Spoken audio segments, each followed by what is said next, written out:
All right, welcome everybody to the Learning With Lowell show. I'm Lowell, as longtime listeners know. Every week we talk to expert scientists, artists, leaders from around the world, and today we're joined with Drea Burbank, who is the first person in the Amazon that we've had on the show, which is kind of fun.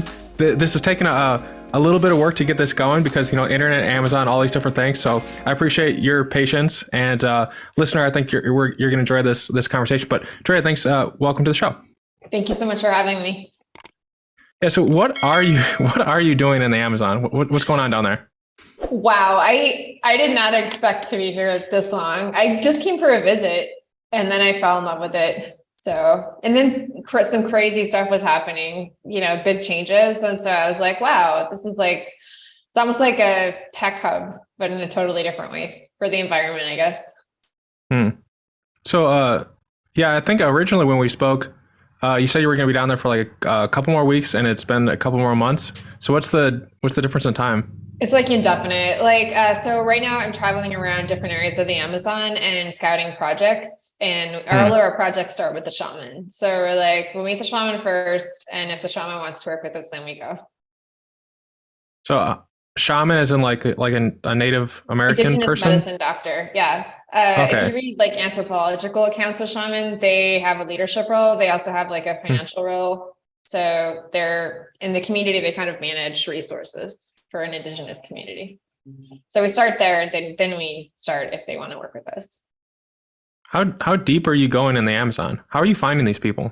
I just came for a visit, to see. I as a doctor, I was interested in ethnobotany in undergrad and then in medical school. I trained in rural Canada, and there's a lot of Indigenous medicine there. So when I had some time after COVID and I was traveling around the world and I wanted to see what it was like here and what they did for therapy, I was really curious. So I came and visited them and we were hanging out, and then they were telling me about how they were buying land. And I was like, oh, that's really interesting. And then we got into it, and I realized the land wasn't very expensive, but they didn't have a lot of money to buy it. And I thought, why don't you guys just sell the carbon credits on all this jungle you're preserving? It didn't make sense to me that only white people were getting money for it.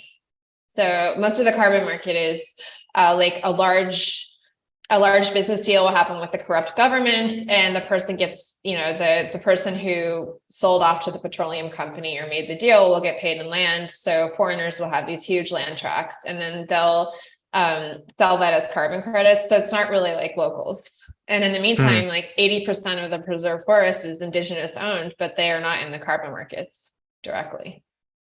That's interesting. That's a unique opportunity, because then they can upgrade infrastructure, get hospitals and stuff like that. I imagine they can do with the money. Also, just versus it just being like some person far away benefiting, someone actually local would get the benefit of it. Yeah, exactly. That's the issue. It's because of this belief in collectively owned land. They don't believe that land can be owned. So they're they don't really have a lot of infrastructure for managing and selling land and stuff like that. But when I got down here, I was like, wow, these guys are so tech savvy. They all had their own cell phones, and they're networked in a way that people who are industrialized aren't. They all know each other. They all talk on WhatsApp, internationally, all over the world. So these guys are connected to Indigenous rights people in Australia and Canada and the Lakota, and they all just text each other on WhatsApp. So I was like, wow, that's a network. It's a social network. It's just not what you would expect.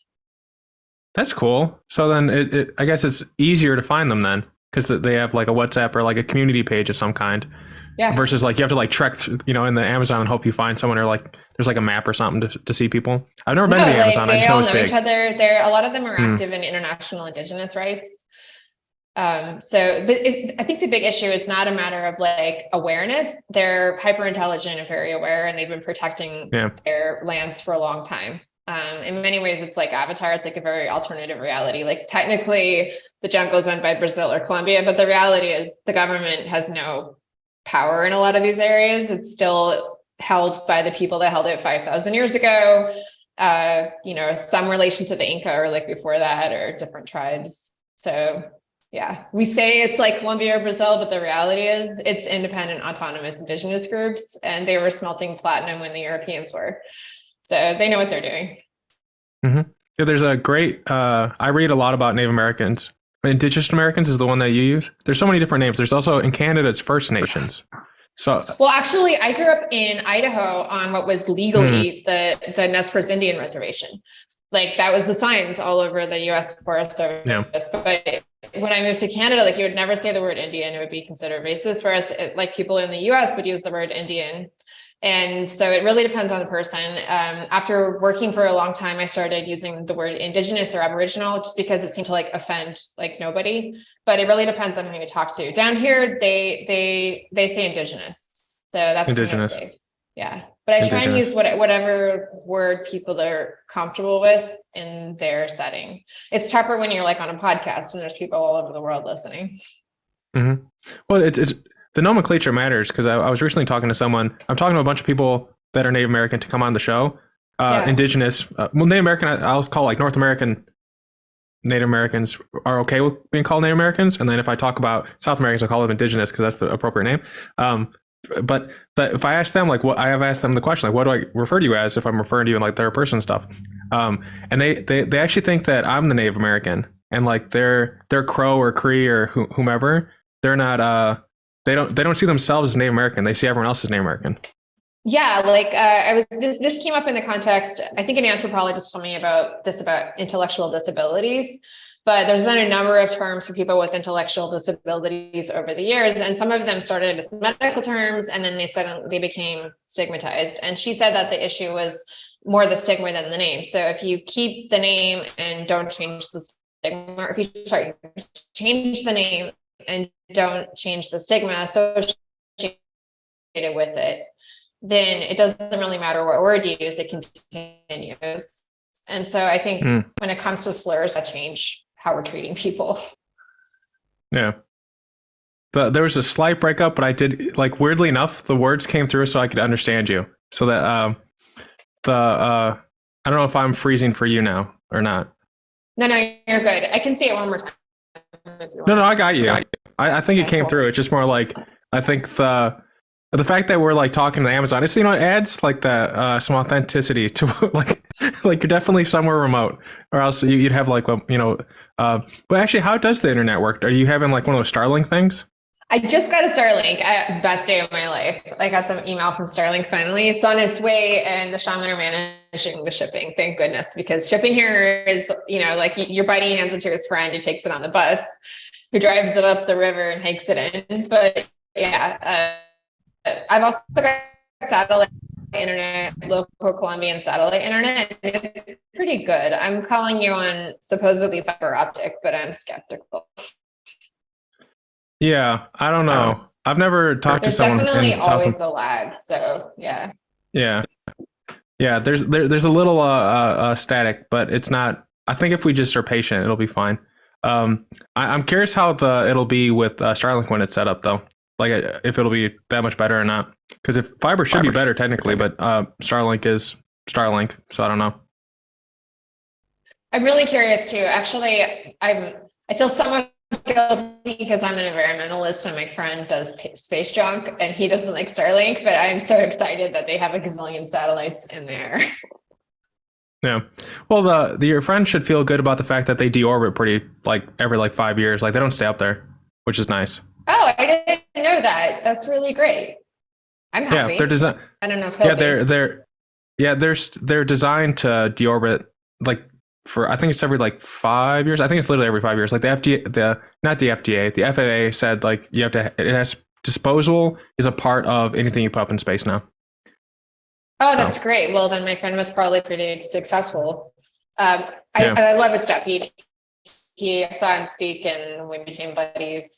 I was like, hey, since you're doing space environmentalism, we should, get connected about the indigenous people, because I feel like our species, if we're headed out to the stars, we also need to consider the people who are supposedly low tech. And I thought it'd be cool if we partnered some of the space companies with the indigenous groups to offset their carbon emissions, because it's kind of like closing the circuit. Mm-hmm. That makes sense. So so diving into it, I'd love to hear more about you connecting with the shamans and having that connection, because I'm learning a lot about Native Americans, Indigenous, First Nations. And there's a great YouTube channel called Ancient Americans, and they talk about the pottery and all this stuff in South America. It's really cool history. So how does that conversation go? So they kind of know you're coming at that point, right? I assume they know you're coming. Like, hey, I'm gonna be there on the Tuesday. Yeah, like his Or brother how does in it go? LA texted him on WhatsApp and was like, Drea will be there on Tuesday. And then he was like, sure, I'll pick her up. And then I went hiking around and met everybody, 5 different shaman I got to meet in the period of time I was here.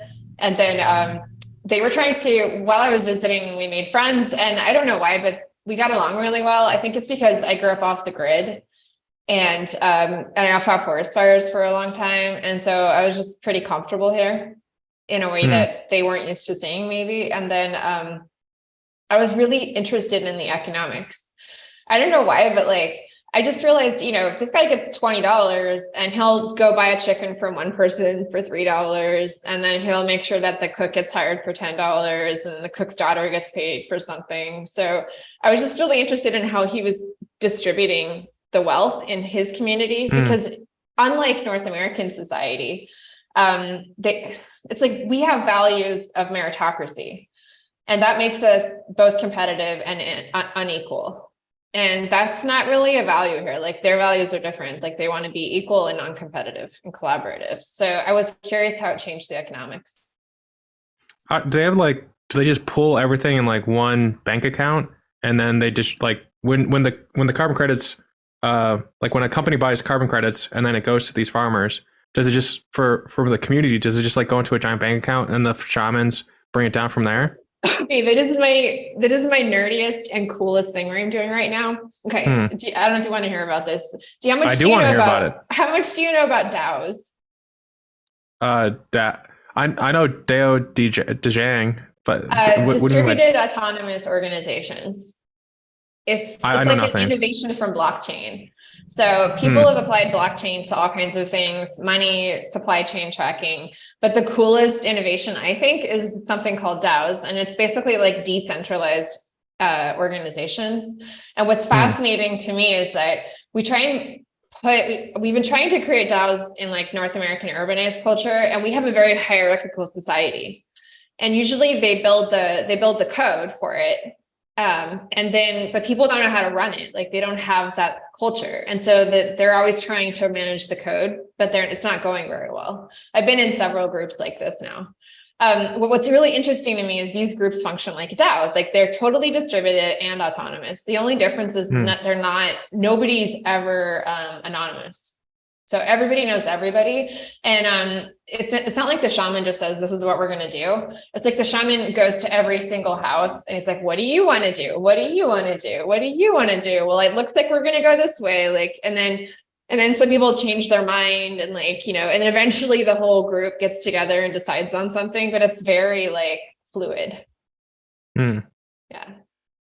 That's interesting. Yeah. I wonder, I picture like how that work in America, and I feel like you'd have like I mainly attribute it to like someone in a 10-gallon hat being angry that someone gets more than him or something. But yeah, we can't it's do entirely it. different culture. Yeah. We don't have the culture for it. Like we think we do, but we don't. Like, and then yesterday, so cool. I was like, it just happened so they want to do ecotourism, and I'm really excited for them. And I was like, I'll help you do it, but we're going to make sure that it doesn't go wrong. So let's sit down and like really think about what you want, what you don't want before you start inviting people here. So anyway, I was like going to a farmer's house to look at his house to see if he could host, and he can, by the way, he was all set up for it. But then we walked by this huge road construction, and I saw them a year ago negotiating this. The mayor went, it was like an 8-hour long meeting. I've seen like so many community meetings about this, but then I go and there's like 50 people, all volunteers, I think 5 villages are represented, and they're just completely like coordinated doing this massive like earth road construction together to like open up a new bridge that like there'd been a landslide and they had to clear it out. So the mayor loans them the machine, the 2 villages are there's like 50 people, and they're doing everything by hand, but it's like so coordinated. So it seems inefficient, but it's actually not. Like when they actually do stuff, they do it. Yeah. Is when you see the roads being ripped up, is there, I heard that there's like a special type of earth that exists in the Amazon that's like artificial, like the indigenous people created. I forget what it's called, but there's like, it's like black and it's like really, really rich in nutrients. It's kind of like I don't know. I just noticed like there's like they're apparently supposed to be like this black portion of Earth that's not soil like normal, but it's like a special. Do you know what I'm talking about? Yeah, I do actually. So it's one of the mechanisms for storing carbon. This is crazy.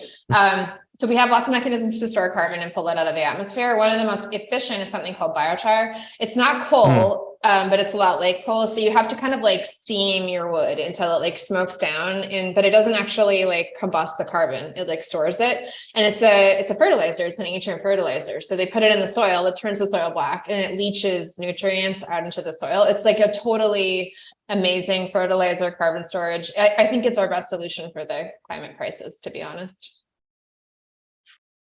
To sequester carbon specifically for the climate, or biochar is technically the best solution that I know of right now. What's how much? I don't know. Like this might be like too mathy, but like how much can you store per like cubic foot? I don't know. I can't tell you that. I know. Yeah, I feel like that's too mathy. No, it's great. I should know that. I just don't know it right now.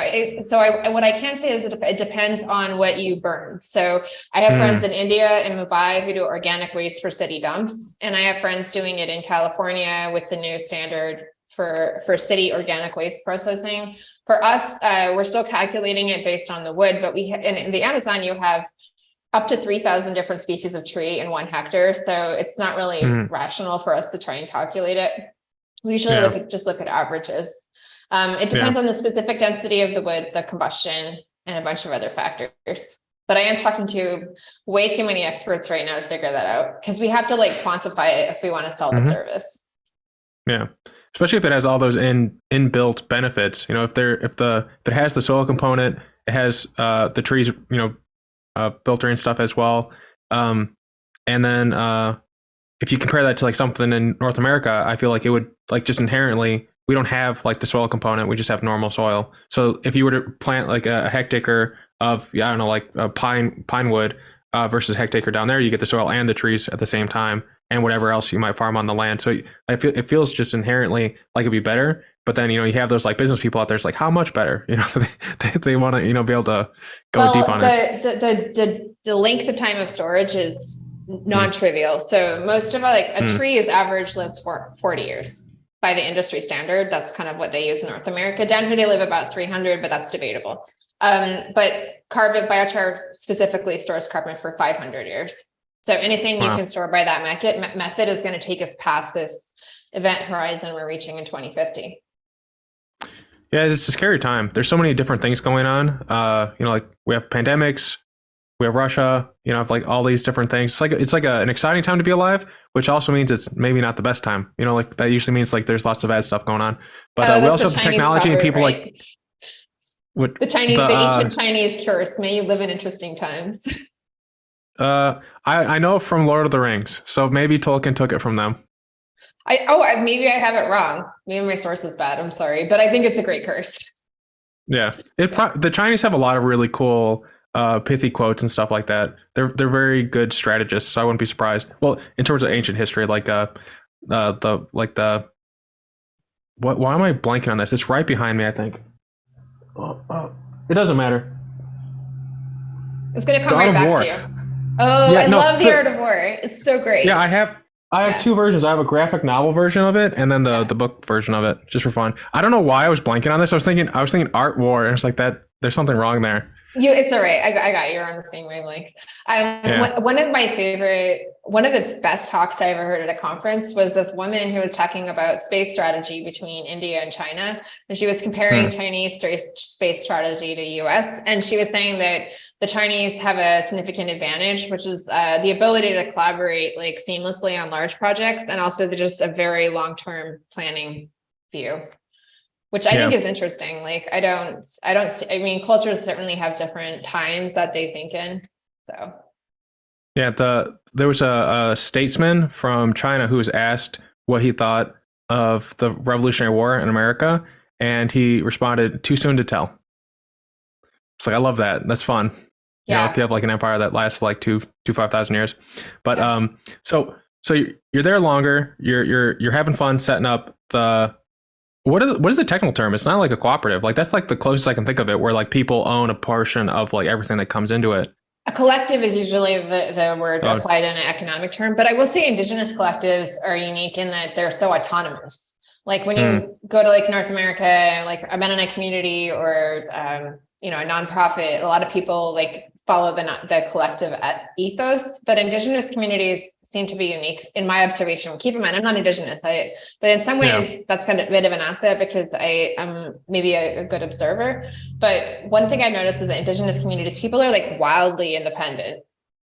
Like, even though they make decisions together, they do it in a very like, I'm a unique autonomous individual choosing to join you way. So it's like, it's almost the opposite of what we do in the US, where we're like wildly independent, but can't like work together. Yeah, that's interesting. So then how does I even underlined it in my notes. We've been talking about it a little bit, but how does the Fair Trade Carbon Credit Program actually work? So we talked about, you get the shamans, you get people, you get land, and then, but like, so let's tie it all together. How does it actually work? Okay. So, first up, the carbon market's been around for like 20 years. So it's an established market, but unfortunately the scientific and technical requirements to enter have mostly kept small farmers or Indigenous peoples out, either by intention or you could just say it was a side effect. They weren't designed to serve people who didn't have strong technical scientific education, and it's only getting worse because of all the criticisms from the science community. For us, we thought we could bridge the gap, and the reason that we wanted to is we realized a lot of the carbon programs are not optimized for climate if you don't think about Indigenous peoples, because 25% of the world's land carbon is stored on the Amazon. It's at the equator. Poor central governments, 80% of the forest that is intact is controlled by Indigenous groups. Like if you don't work with them, you're actually not going to turn the dial. So I'll give you an example. I read a study about how much carbon was stored in Austin. I think this is really high, but they were saying 200 tons of carbon per hectare in Austin. I think that's wildly overestimated. But down here, our studies show about 850 tons of carbon per hectare. So it's just storing a lot more carbon. And also the deforestation is a huge risk, because what happens you could talk about it from like a planetary cycle perspective or from just losing huge amounts of biological data. But just from this sheer carbon ton accounting, it's so stupid to lose the Amazon, because if with a quarter of the world's land carbon is stored in a forest that has local rainfall. So the trees suck the water out of the ground, they create local clouds and it rains on them so they don't burn. But it's at a tipping point because it's been deforested so much, and we might lose the local rainfall, which means that they might burn and emit the carbon that's stored. So it could make the entire thing really significantly worse. And to stop deforestation, you have to value on the ground with something that matters where the trees are getting cut down with the people who are cutting them down. And it's not a trade negotiation in Bogota. It's literally like landing at the end of the road and talking to the shaman to figure out why that tree got cut down. Usually the shaman are the ones trying to keep the trees standing, which is why we work with them. They're already trying their best. What we found is that it's local economics, like people coming in and cutting down trees because the food crops, and they're doing it for subsistence reasons. So the idea is to make it more profitable to not cut it down, so then they don't. Okay. And then, at the same time, we're looking at economics, like, and it's so cool because the economics are just different. Like you don't need a lot of money. You just need to deploy the money where it's actually happening. So people are wasting huge sums of money, trying to push these initiatives through central urban governments when they should be trying to find a way to get the money to the end of the road. So these guys that I work with, they had been conserving for 20 years. They had only ever lost money doing it. They didn't grow cocaine because they didn't want to cut down the forest for narco trafficking. So they resisted that. They chased off petroleum and mining companies that were going to cut down the trees and lost money because of that. And then they actually paid extra money for years because they were paying taxes on the land, but had no productive use for it. So financial loss, 20 years, sticking with their guns. They're the perfect partner. So for us, it was really easy. And then, we were just interested in getting them paid so that what they were doing looked attractive to other people. I think they would conserve no matter what, but their neighbors aren't going to conserve if it looks like that guy's just getting his ass kicked.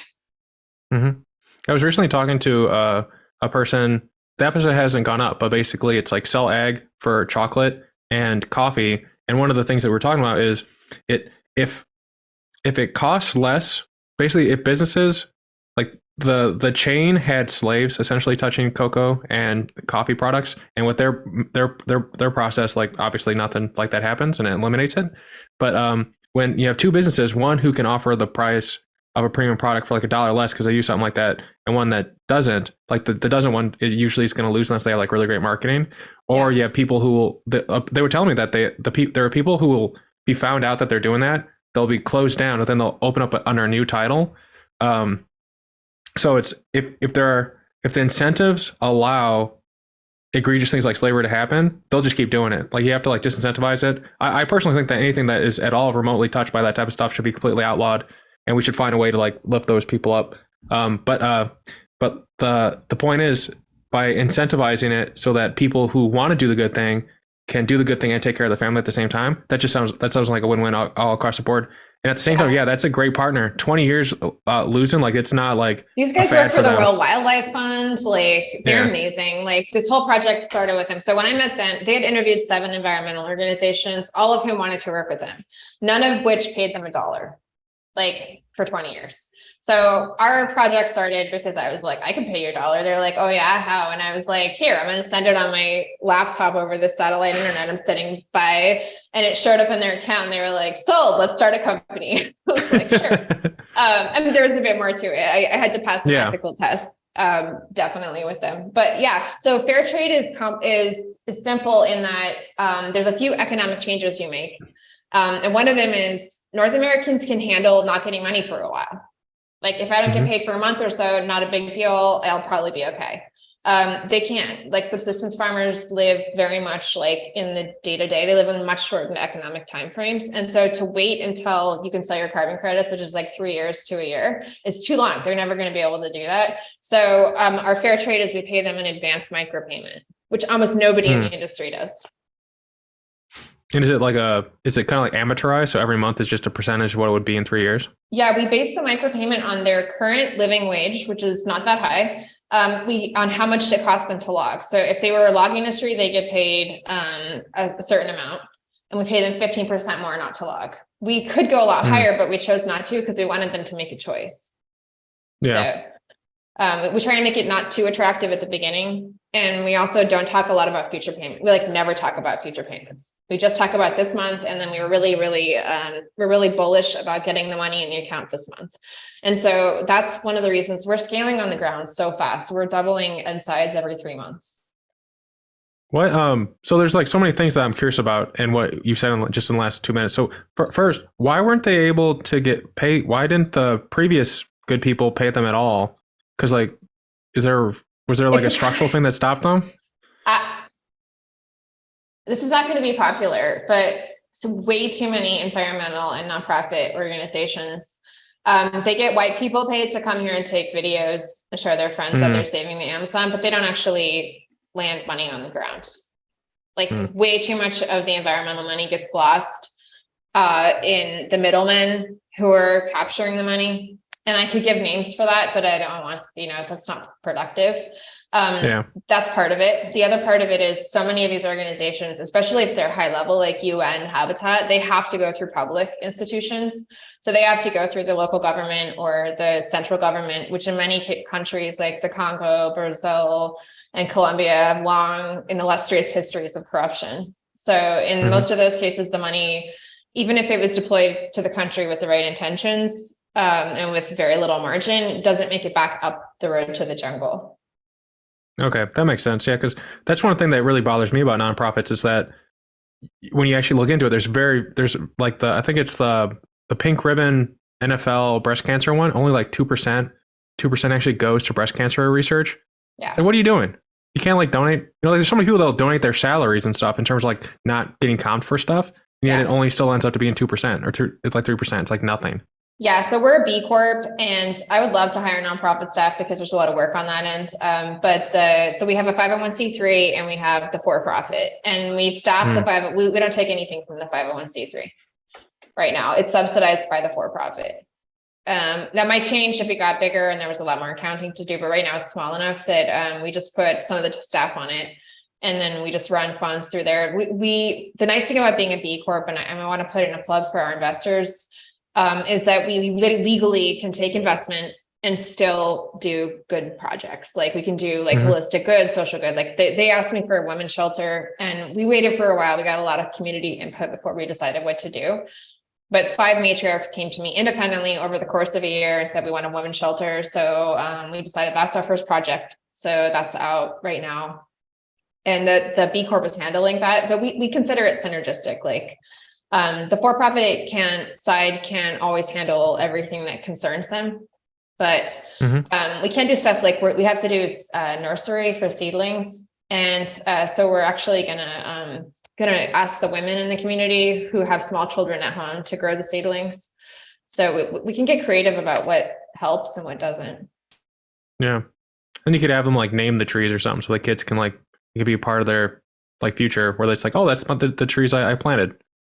Like, yeah, like I'm kind of excited actually, because I think we might do a better job with the distributed seedling, because some of the other major nonprofits in this area have like huge like warehouses and institutions and scientist growers, and that might be necessary. But I also kind of think there's so many different species of trees, there's so little known about how to grow them, that having a distributed seedling network might be more interesting, because they might be able to cultivate stuff that we don't know how to cultivate. Yeah.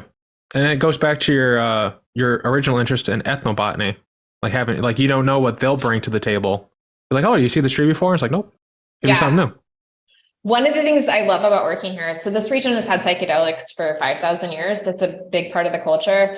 And say what you will about psychedelics, there's tons of research evidence that it changes neurological wiring. Yeah. And so hyper intelligent, hyper creative people, like they're some of the best innovators I've ever worked with. And I love doing business with them because they're so like interesting when they get going on a problem. Like it's better than Silicon Valley. And I never thought I would say that. That's interesting. I've been looking for places to explore, and the Amazon and Alaska are the only places where it doesn't feel like the map's been drawn in. Like you actually can turn a corner and maybe see something for the first time that only maybe like people have never seen before. Oh my God, we had this huge argument for a week about the snake. There are species here that nobody's ever seen, all over the place. Like I talk to scientists every day where I beg them to come help me identify species, because we're trying to do biodiversity credit, and to sell the credit, we have to know what the species is. And then there's just constant like academic dogfights, and the indigenous guys are like, dude, these guys haven't been here. They're reading this out of a book. Of course they don't know what they're talking about. And the academic guys are like, that doesn't exist. And like, I can't count the number of times. We actually have a spreadsheet, and like, we figure out which species everybody agrees exists, like a jaguar and a tapir. And then we have like a whole list of species that people just cannot figure out. That's maybe you need like some amateur people, or like someone who's developed like a machine learning algorithm. So you can take a picture. There's this great, I think it's called inature or something. I'll have to double check this, but it's a website where people take pictures of animals. And then they can say, hey, I think this is like a horned bird warbler or something, some type of like bird. And then everyone else can be like, no, that's this type of bird. And then they like crowdsource the truth of what the animal is. And then it geotags where they're taking the pictures of. So if you're into birds or any type of like they have insects and stuff too, you can. So I use this to decide on where I'm going to go, like hiking and stuff. It's like, oh, what type of birds can I see and stuff. And so you can see like, oh, there's a bunch of birds. There's like a nest of birds over here of this type of species using this map, but then it's been corroborated through the crowdsource of people validating it. That. I don't know if that would work, because there's so many of the species are rare. So we've actually gone the other route. We've gotten like, I have an autistic person and a quantum physicist that are helping us with the snakes. They're both amateur biologists, but they happen to be like, but even they don't always stand up to the indigenous guys. So there's a lot of debates. It's been, I will say that part's fun. One of the things we wanted to do with our ecotourism program is bring people with skills. So I was like, why don't we, instead of bringing you tourists, why don't we bring you like amateur biologists or like entomologists or people who could like help you with drone scans, or like, so we're going to do like an application only. Cause I think personally, this is like the experience of a lifetime if you're a scientist. So we're going to do an application only ecotourism program, where like if you have the ability to help identify species, or like help them with land rights or anthropology. Like we have an indigenous group right now with a unique language, and I don't think it's ever been documented, stuff like that. So it's like brain candy for scientists, but also like they're pretty good hosts. I'm going to give them that. They know how to put you up. The indigenous people? Yeah, it's a very comfortable part of the Amazon. Like this is the source of the Amazon River. And so it's clean, not a lot of mosquitoes. It's really comfortable. I've been in different parts of the Amazon before and it wasn't as comfortable. Yeah, the Amazon scares me because there's so many, I don't know, like, I don't know. I just feel like there's probably lots of stuff there that want to eat me. But at the same time, it's kind of fun. Yes, so it's application only. We're gonna have like a Tough Mudder waiver. Like you could die here if you're okay with that. Come visit. So I've been talking to some like military athletes and like some Tough Mudder people, and they're like, "Oh, I really want to do that." We're actually going to do like an athleticism one because I just saw a semi-pro trail runner and a semi-pro rugby player totally die on just a day hike with the. So they just call it caminando walking, but it's like a full body like activity. So yeah, they are really good at keeping an eye on you. But people who come here, I have seen people come here and they're like, well, this just looks green to me. And I'm like, it's not green. Just listen to what they're telling you. Like they'll keep an eye out for you, but you got to believe that you're missing something. Yeah, if I'm in someone else's house, I don't open up their fridge without asking. So if I'm like in someone else's country, in someone else's forest, I'm not doing anything. Like, is this cool to step on this type of bark? I mean, it's also not flat either. It's quite mountainous too, right? Like it's not like a flat hike. No, I was hiking with Johnny. Yeah, I was in a cliff. He walks up to a cliff and I was like, where are we gonna go? He's like, up.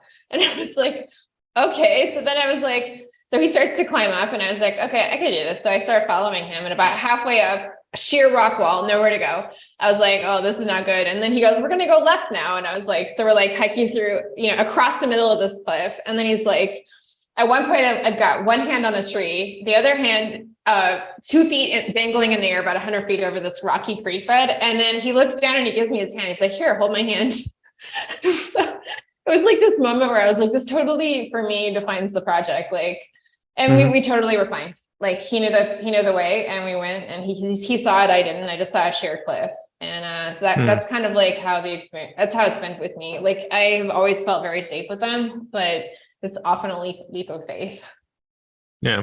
Well, I think that it definitely sounds like something that people would be up for, like people who have an interest in going out there and maybe they discover something new, maybe they help out people, but even in just going, they can be part of ecotourism, part of your carbon credit program. Maybe they help like plant some seedlings and stuff. And then you update online. There's this great YouTube. I watch YouTube videos at 2 times speed while reading things. So like I get like, which is not smart. You're not paying attention to everything. I do that too. Multi-channels. Keep going. Yes. Yeah. They do rewilding. And they're doing like Iceland and Scotland.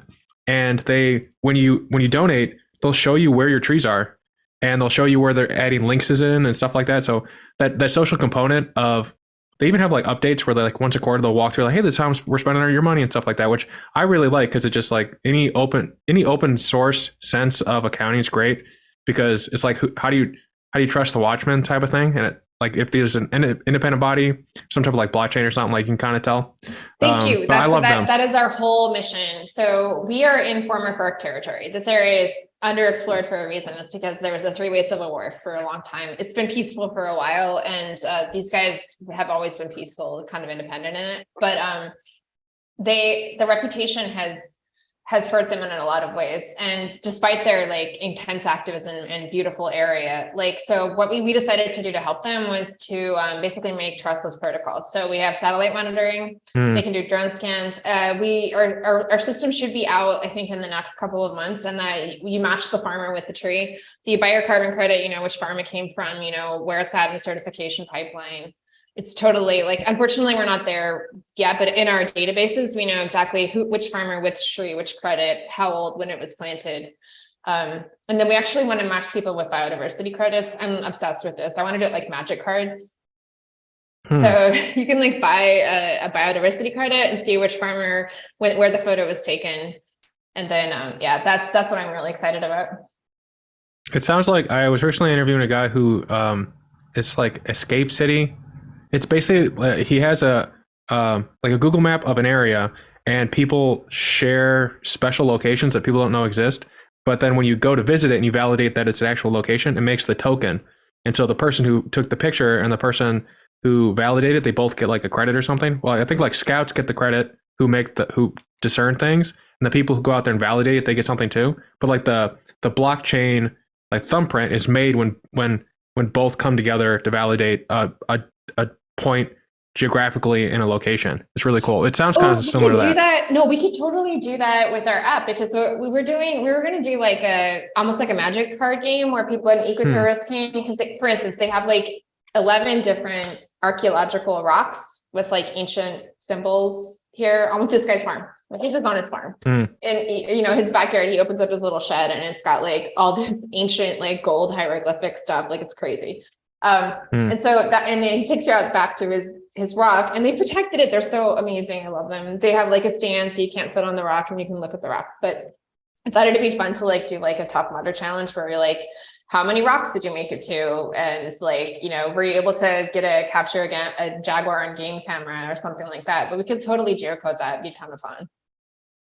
Yeah, it was a very novel way of doing it. Normally it's like it happens when the computer, you buy something and then the blockchain. I haven't built a blockchain, but I think normally it just happens like digitally, which is kind of interesting that you can do it physically using the fact that someone comes out and validates the token, and then it makes like you can actually see how often people are visiting and have like a heat map of where people are going and stuff like that. It's pretty interesting technology, but I don't know how complex it is, but if you have good coders, we're already doing that anyway for validation. So right now, you asked me how it worked, and this is how it works. We only work with private landowners, so they have to own title to their land. Right now we're adding in the ability to work with collectives soon, but so they own title to the land. We put the geocodes in, we validate the land rights, and after that everything's satellite. So we give them panos, like an iPhone pano.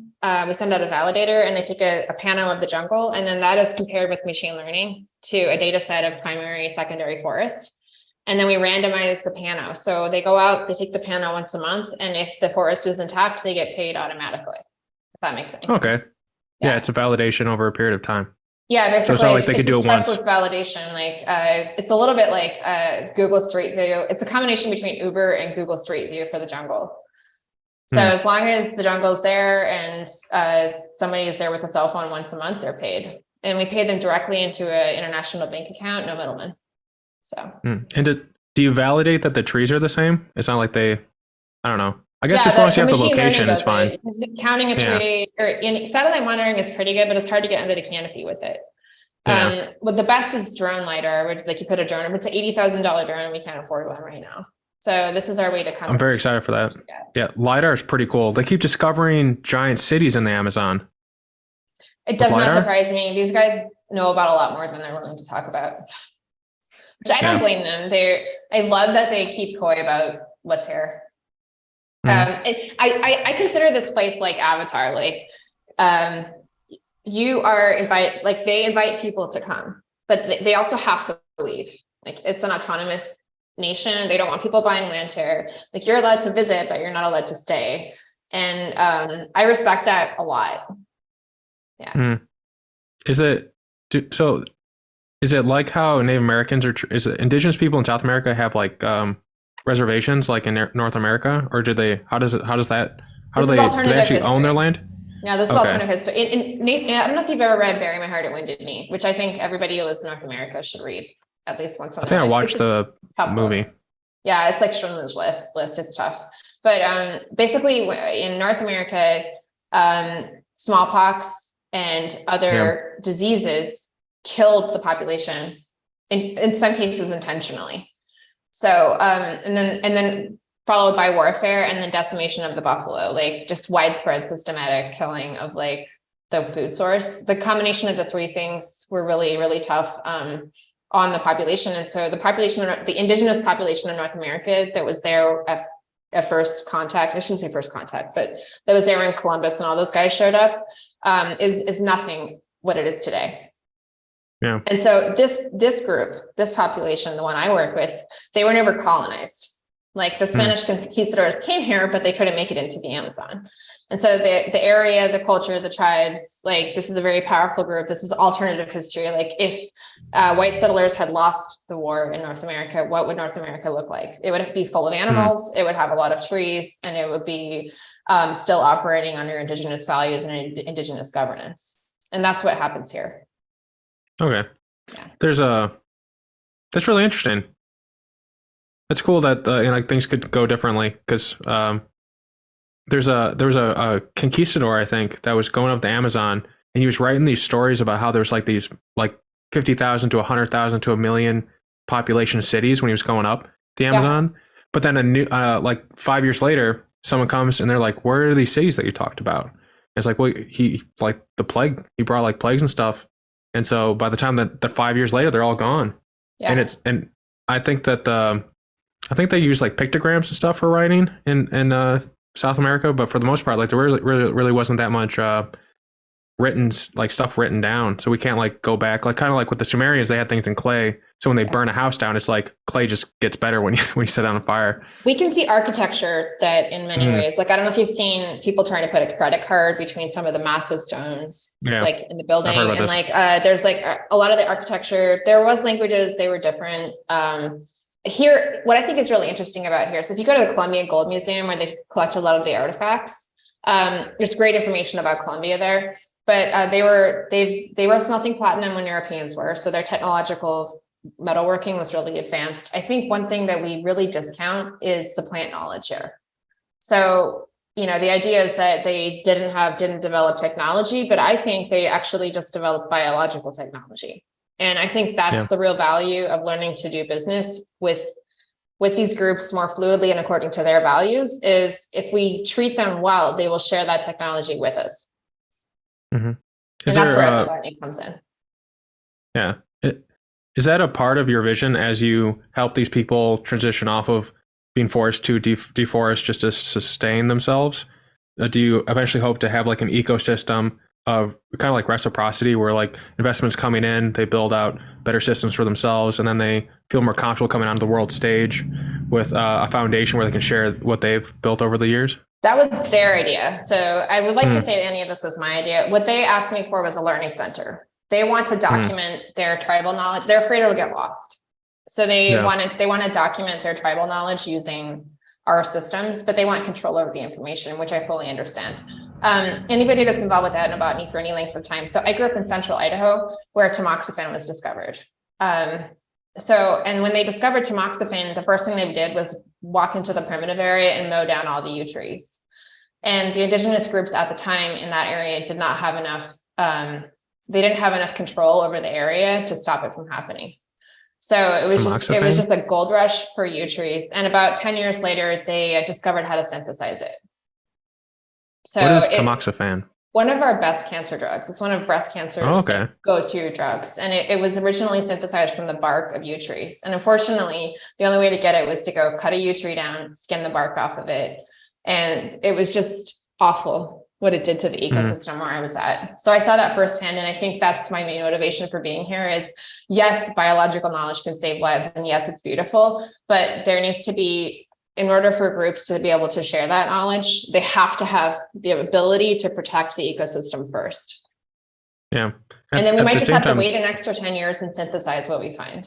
So, and also these groups, the ones in Idaho, I don't believe, as far as I know, the license for that went to the pharma company. Like the indigenous tribe, all that hereditary knowledge, it did not go to the tribe. So I believe in both licensing knowledge for indigenous tribes and then collecting or setting up collective payment structures so that everybody can get paid, not just one person. And then also protecting the ecosystems prior to any transmission of plant knowledge. Mm-hmm. Well, I definitely support that mission. I think that I think for a long time we were a civilization of steel and metal. And I like that we're moving more towards a civilization that is, in some pockets at least, are trying to be more in balance. Because I can imagine, like, I don't know if you ever see Star Wars, but there's like an entire planet called Coruscant that's just all metal. It's like that. Like every time I see it, it's like, oh, that's so crappy. Like concrete's not like concrete does, like absorbs heat differently than other materials. So like in Chicago, for instance, it's going to be hotter just because you're in the concrete jungle. I know. Yeah, just terrible materials, like all these different things. And there's all kinds I of think biological cues that the human body needs to stay healthy. yeah. Like there's literally like a 30, 30, 30 or something like that, where it's like within 30 feet, you have to see foliage or something like that with like, and you have to be like 200 feet from a park, or you start getting like stir crazy and stuff. There's actually like, they've tried to like data science it together.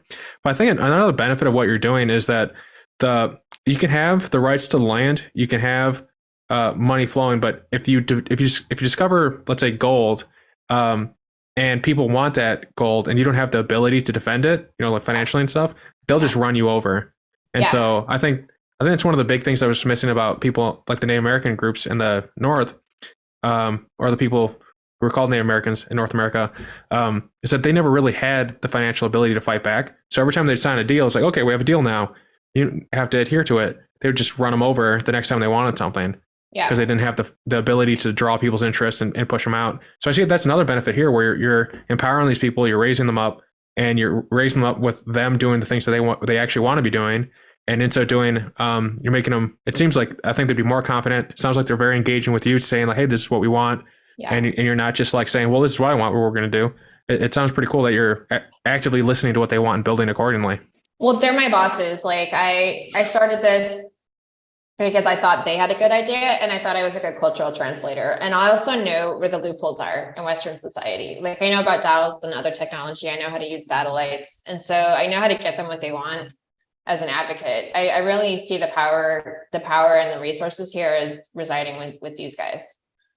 So we have 3 founders at our company, and 2 of them are Indigenous from this region. One is a medicine doctor. And we make all decisions as a group.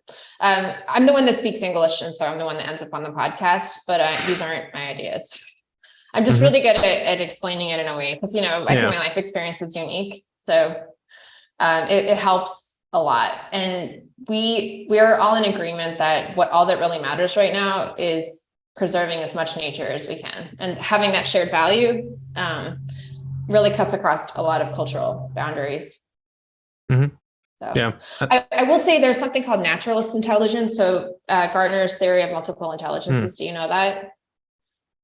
I've been reading about Michael Levin, who's been looking at morphospace and how cells have a type of intelligence all the way down to like the cell level in terms of how they orientate themselves. But I think that might be a different type of thing you're referring to. I'm talking about like human intelligence, but there's a theory of multiple intelligences, which is that like there's logical, mathematical. With animals? Yeah. So like where they communicate with, where they communicate? This is just in the human. This is human, but I guess that's kind of xenocentric. Is that a word? I guess ethnocentric a lot, but I think it's like I guess it shouldn't be so species centric. But it's for human intelligence. They say we usually prize logical, mathematical intelligence. So we say if somebody's smart, we mean that they're good at math and numbers. But there's evidence that there's 9 types really. And so it's like aesthetic intelligence or visual, musical intelligence, kinesthetic, the ability to move your body in space, like world champion yogis. Anyway, there's something called naturalist intelligence, which is not well prized in the Western world, but it's the ability to see patterns in natural objects. So like Darwin had this. And what's interesting to me is that we've prized logical, mathematical intelligence, metal, steel structures, but we haven't prized the ability to work with nature. And in Indigenous groups, that's the most important intelligence. Like how many species can you identify? Like Johnny's like the coolest guy because he can identify all the trees, and he uses his tongue to do it. Like he chops the tree and then tastes it. So he's using like chemical signals. And anyway, so I think if we valued that more, we would recognize more how smart these guys are with biology. And because we don't, and I don't think we value it well in our mathematics either. Like if you look at chaos theory and complexity theory, that mathematics can work with nature. But most of the math and science that we use is so linear. Like it's not capable of seeing patterns in complex data like a rainforest. And so I feel like if we really like upped our game a bit, we use a different lens, we'd really be saying, oh my God, this is worth doing. Like bacteria can degrade nuclear waste. It can do amazing stuff. Like I know that we always whine about it with COVID, but like we could put it to work for us in many, many, many ways. Yeah, I was recently talking with George Church, and we were talking about how there's a shared interest in using biology to build things. So like instead of having to build a phone with all the parts coming together, you could create a biological system that would generate a phone like system that you could use. Yes. Or Thank yes, you. it's like really cool. It's really Yeah. like one that I'm really interested in, especially because like Flint, Michigan, and just anything basic on the pyramid of like the hierarchy of needs for Maslow, like safety, drinking water, air, etc. I think those are really critical ones. But like, so you could build a system that uses biology to clean water and let you know how clean the water is at the same time. Like in Poland, for instance, they use clamps in some of their water plants to tell based on how they open and close if the water's clean. Then they have to like do more systems. Yeah, and stuff. why don't we do more stuff like that? Like the best way to pull carbon out of the atmosphere is plants and algae, and we're still trying to make chemical stacks to do it. It's like, no, just like work with what you got. Like what somebody said me the other day is like trees have already been invented. Like why are we putting a ton of money into chemical carbon storage when we could just be like replacing more of our technology with trees and then we're done? Like yeah. So I'll give you an example of just a very ethnocentric view of biology. So, and I have his permission to tell you this, but like everybody in the US knows what ayahuasca is mostly right now. Yep. And you talk to them and they will tell you, oh, ayahuasca and yahi are the same thing. And I asked the shaman, he's like, oh, God, no. He's like, there are 7 formulations of this plant and they can be recombined 45 different ways. And he's like, and I know every single one of them. And they each give you a different psychedelic experience. And he's like, but I'm very careful about which one I give people based on their life history. It's clinical, And I was like, man, somebody goes on a weekend bender in the US and they think they've had this experience, but they just have no idea of the science that's behind it and how complicated it is. So I just think that even when we're saying we respect them, we really don't know what we're missing. Yeah. I think maybe one of the issues is that a lot of the people like Bill Gates, for instance, he's more of like a mathematical guy. It's like this is an entirely different way of viewing the world that maybe it would take some work on his part to even appreciate it. Like the people who are investing in the technology are doing it from the way that they've been successful. Yeah. Which isn't, I don't know exactly. if we have naturalist-based intelligent people in Silicon Valley or elsewhere that have been successful in a way that people would know about. Sometimes, but I will say one of the reasons we get along so well is because I grew up off the grid. So I had a lot of senses that weren't shut off. Like if you're living in the urban center, you turn down your sense of hearing, your sense of smell, and your sense of like, people are really overstimulated and they don't realize it. So like these guys are hypersensitive to smells, sounds, everything. And so I don't even know if you could acquire it. Like you've actually, most people have down-regulated their senses to the point where when they're in the nature, they're like, oh, it's so quiet. There's nothing to see. It's really boring. Like I only see green. I hear that a lot with visitors. That's interesting. And these guys are like, oh my God, did you see this? Did you see that? Did you see that? And it's, it takes me a lot so that's why I think that it'd be a super cool ecotourism offering is because with them as guides, you can actually see something. Yeah. Yeah, that's interesting. You just put to words a phenomenon that I've been experiencing with a lot of my friends when we go on hikes. Some of them are like, wow, it's so quiet. There's nothing going on. It's like, what are you talking about? There's like can't you hear like the stuff going on? Like you hear the 3 different types of birds and like, but it's like, it's usually like a spectrum. Like some of them, aren't getting it. And then like over time, they slowly start to get it. I wonder if you could deliberately cut off senses as you do the tourism, as it goes from like safe to like not safe or whatever. But so like as they first go in, like you make them deaf, so they only have their eyes and their smell and stuff, and then you slowly give them different.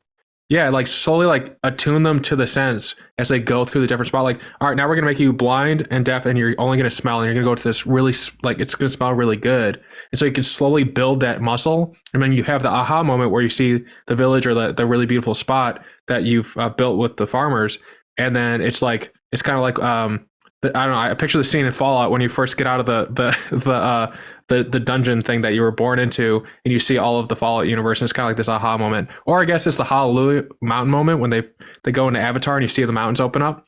But if you I think if you could selectively build it up, because over the course of like a day to a couple days, if you're blind, your ears and everything else will start compensating. So you might be able to we could probably do that for somebody who was totally deaf. Usually most people, if you live in here for a week, by the end of the week, So they're getting REM sleep for the first time in their life. They're seeing stars for the first time ever. Like all of their senses are coming online, and they'll be like super like, oh my God. And then they go back to wherever they're at and they're like, I can't handle it, the noise, and I'm like, well, that's why these guys don't visit you in the city. So yeah, so most people's senses will naturally come back online, but a lot of them have never had that experience before. One thing I do see, people are often digitally hyperstimulated, and when they come here and they're out of cell service, like they'll go nuts for a bit. It's like detoxing. Right? Yeah, I worry about electronics. I also miss stars. I have to go pretty far into the country to see stars again. It's really sad because they're so beautiful. Yeah. But then I see 3 stars when I look up if I go outside. It's like, I know there's so many more that I'm missing out on. It's really cool. I'm a bit jealous that you get to do this every day. I can see why you didn't leave. I do get my ass kicked frequently. I will tell you, I'm the stupidest, slowest person around here all day, every day, but it's a good feeling. Well, it pushes you. They started to appreciate what I brought. So I think that's why it'd be kind of cool to bring in skilled people. So many people that end up here, they're not necessarily coming to offer anything. But when these guys see you come with a skill, I think we brought somebody who was a drone expert, and they had the right attitude. So they weren't like, I'm going to come here and show you my amazing technological skill. They're like, here's the drone, here's how you fly it. You guys can fly it. And then they left the drone behind. And then these guys were flying the drone around the next day, of course. You got it on YouTube. I think it's pretty cute. But they're totally capable of adopting it. And if it's useful, they're interested in people bringing them the skills. And I've seen them pick up GPS and cell phones and everything. There's an ethical issue when it comes to sharing skills. I'm basically contaminating the culture by sharing the skills. And I think about that a lot. How much of the culture am I hurting when I give somebody a cell phone? But I also think about their ability to advocate and protect their region, and this is what they asked for. So I'm careful to discuss before I introduce any new technology or skill or anything with the leaders, the elders, to see if they want it in the community. Yeah, I think in America there's a litmus test for when you're allowed to give advertisements to different age groups, and it's usually the cutoff if you look underneath the hood for when the threshold is met for when you can give people advertisement. It's when the individual can tell that they're being sold on something. So as long as they understand the underlying logic, if someone's selling me on something, I'm getting the cell phone for this purpose, etc. As long as they can understand that and they have the premise to it, then they can engage with the content pretty easily. That's interesting. I do a lot of educating. The leaders are pretty good at, because a lot of the shaman have traveled internationally. They've been to Australia, Europe, Bogota, they've been all over. And one of their jobs as community is gatekeeping the community, keeping out stuff that shouldn't be here. And so to do that effectively, they have to code switch. So they're very good at they can interface with outsiders, but they can keep the walls up. My friend who's an anthropologist called it windows and walls.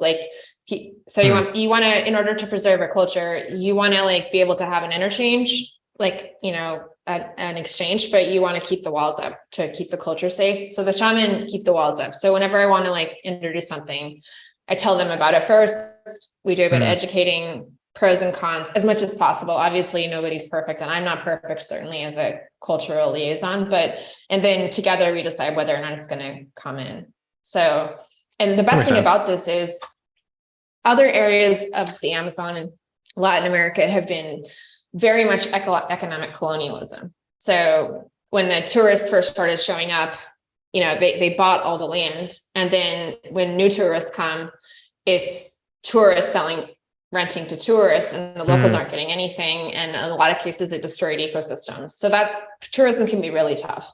What's interesting about this place is because of the violence and stuff, this area is pretty closed off. So we can, now that they want to open the borders a little bit, we can look around at what went right, what went wrong, and cherry pick based on the cases, what they do and don't want. So we're setting up we're getting the communities together to set a standard that they're going to make. And then we're going to use this DAO thing probably to administer a trust, so that when people come in, they have to pay a small tariff. And they're going to use that for medical care and road improvement and whatever else they want. So. Yeah, that makes sense. What all do you have in place today? So you're sifting out what's going to be coming in. What all because we talked about some of the programs already going. What all is actually in place versus aspirational for 2023, for instance? Yeah, so we started piloting the ecotourism program. That's going on this month. Cool. And I've been doing interviews for people to come. So we've got like a list of people who could be approved, like because they need resources. They need species identification, anthropologists. I'd like to get an ethicist. They've asked for an English teacher to come in and teach in the local town, a few things. So they gave me a list of skills they want, and then we're interviewing ecotourists to come, and they can stay for 1 week. So that's going on right now. Our carbon credit certification is almost done to be done this week, I think. And then that goes to an independent international certifier. I'm also enrolled in an incubator, and I don't know if I can say who's involved. I think I can say it's Google funded incubator to define and transact a biodiversity credit in 6 months. And I'm there with a bunch of market makers, like international markets and certifying bodies. And we're going to be a prototype project for them. So that's in the works. I've been negotiating export of chontaduro, which is an agro biodiversity crop. We've been planting chontaduro. So, because we're looking at reforesting and trying to get them to replace their cows. And so we're looking at local crops that could be exported for a slightly higher value. What else is going on? Sorry, there's a lot going on. Yeah, there's a lot. What is, just as a quick aside, what is Trontaduro? What is it like? What does it taste like a palm nut. Oh my God, I love this food. So I asked them to figure out what food they wanted to grow. So I love doing stuff like that because it's like, it ticks all the, ethical boxes, but also they come up with the craziest stuff. So they were like, we want to grow Chontaduro. And they were like, it's healthy. It's a superfood, blah, blah, blah. So we looked into it and it's amazing. It's gluten-free. It has a sweet flavor and it's nutty. So it's like a squash and you can turn it into a flour. So you could like use it in gluten-free baking, but it has a better consistency than like rice flour. That's interesting. Yeah. Yeah. I could, I don't know if it, oh, okay. We were talking about psychedelics. I was talking to Bram Rector. He was on the podcast a week ago. He's like the first VC fund for psychedelics. And we were talking about like all the different like places in Mexico that they're building for people to go and get treatment and with professionals. I wonder what, if that could be something like not like a tourism or ecotourism, but like with these people, like the shamans with all this deep knowledge to have people come in and potentially like have that wisdom to help them heal, like with research applied too. Like, oh no, they've been doing psychedelic tours here for 15, 20 years. In fact, they piloted it, depending on who you ask, but they said that it was their idea to run psychedelic tours in Colombia. They've had people here from everywhere, from like European pop stars to European royalty, Latin American pop stars, European government officials. So that's where they know how to host. The ecotourism is to extend that beyond the shaman. Because that's very tightly controlled. Like they have a certifying, like the way the doctors in the US, like they have to train for, they're not considered full shaman here until they've been delivering psychedelics as a shaman for 40 years. Wow. Yeah. So they have and then they're all certified. They have to like apprentice. It's hardcore. So what we get in the US is very much not the professional traditional. So they will give psychedelics to anybody. What they wanted to do was bring in ecotourists and give them the option of psychedelics, but also the option to come and just see the biodiversity so that more people in the community could have their activities supported. Yeah, that makes sense. Because they're just worried about the cows creeping up the road. So they're like, if we could like creep the cows back down the road, and obviously not everybody who might want to come visit is going to want to do psychedelics. It also might help with the change blindness of being in a city and being oversensitized. From what I understand, I haven't taken any psychedelics. I'm afraid they'll break my brain, but I'm told that it really opens your mind to things that you've been ignoring. So that might be like you have people come over and you have them trip, and then you show them the world. I didn't take any until I was 40. I was also afraid it would break my brain. I love my brain and I didn't want to mess it up. But actually, I will say, as somebody who was pretty worried about it, my direct experience was that it wasn't very different from very intense yoga, which I did a lot of, or meditation. And then I also found that while it was very good at getting rid of trauma, so like neural ruts in the brain. I don't know how much you know about the neurology of trauma, but it basically is like a habitual. You can really scan it. Yeah, you can scan trauma in the brain. You can see it. Yeah, it's really good at that. You can think of trauma as like a clot on the brain. That's one way to think about it. But what it's really good at is breaking that up. And all it does is restore greater function. So instead of like you're going along and instead of getting kind of like turned off by a trauma, you have more fluidity in how you act, more choice. So that's I've seen that with PTSD here and other forms. Like it's pretty amazing. It's the best therapy I've ever seen. as a doctor. And then the other one that it's really good at is your subconscious. Like I've done guided hypnosis and a bunch of other activities that kind of help you get to the subconscious. But psychedelics, in my experience, just open up like your conscious awareness of the subconscious. So it takes the cognitive blinders and it extends it a little bit back into the subconscious, which meditation will also do, as will yoga over time. It just is a little bit faster. And then if somebody's done a lot of meditation and yoga, they still have, they have a lot more access. People who haven't done any of that or haven't done any work on this will often find after the psychedelics that the access goes away. But people who spend a lot of time will often retain a little bit wider cognitive horizon afterwards. These guys are the best chess players I've ever played in my entire life. I want on my ecotourist list, I want a chess grandmaster. I think they would win. You could probably get like one of the Botez sisters or something to go down there. Some of like the live stream people. Really? Can you make that happen for me? No, I would just ping them. I would just ask. I'm totally going to. Yeah. Yeah, the Botez people, they're these two sisters. They have a new move in chess. They have something called the Botez mate, which it's where you deliberately blunder, because they were just, like a lot of their education I think was public, so people were like, they made a move that basically is them screwing up. But they seem like really nice people. I bet they'd want to go down there. I think they're also Latin American. I can never tell what people are, but I think they are with Botez. I try never to tell, because you really never know when you think you're something's wrong. But that would be amazing, because I think these guys would win. I was so in shock. Also, they don't play like North Americans. We memorize books and look at moves, and we have a lot of recognized patterns. We play on the computer. They don't play like that. Like it's like the whole board all together, like at the same time. It's crazy. Mm-hmm. Yeah, but I could see that. Have people down. Have like a chess tournament. Maybe you can get the big guy down there. What's his name? The Swedish guy, the world champion. What's his name? I'm gonna warn them. They get one game. The shaman doesn't like to play it that often. So I think Magnus would probably only want to do one. He plays them once or twice. That's it. Yeah. But Magnus is the same way. Yeah. Yeah. Okay. Great. Good. I don't know the guy personally, but I know of him and I watch him play. He's the grandmaster of the world. He's like the best guy. Okay. I wish I knew. I don't know. Okay, it's all right. There's lots of things that I don't know, and that is one of them. Magnus Carlsen's the world champion, and I think like the next guy underneath him is like 400 ELO points lower. He's like the best guy to ever live. Yeah, he's pretty. Wow. He's also being sued for $100 million by the guy he forfeited to, because he accused him of, I don't know if you heard of this, but like basically there's a guy named Hans Neumann or something. I don't know. And people who are in the chess world will know. Magnus was chessing him. They were having a tournament, and Magnus thought he was cheating. And there's been some speculation about if he had things inserted in his body to like get radio signals of the right moves. And so Magnus walked away. Yeah, like someone was like asking the computer to give him the right moves, the opponent. And so Magnus walked away. He kind of been accusing or implying accusations that he was, cheating. And then so that guy has sued chess.com at Magnus for like $100 million. It's a fun time in the chess world right now. It's just the hoot. Oh my God. I mean, that reminds me of this essay by Linklater, Man-Computer Symbiosis.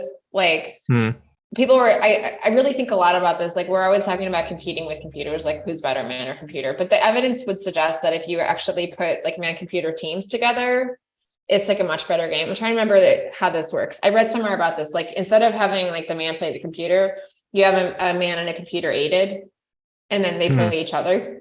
And I think that's just a much more interesting like interaction. I can totally see why that would be a lot of drama, but I just wish we got over that and we're starting to work with computers. Yeah, I think it's more like if they like made a specific thing where you did it versus just like your.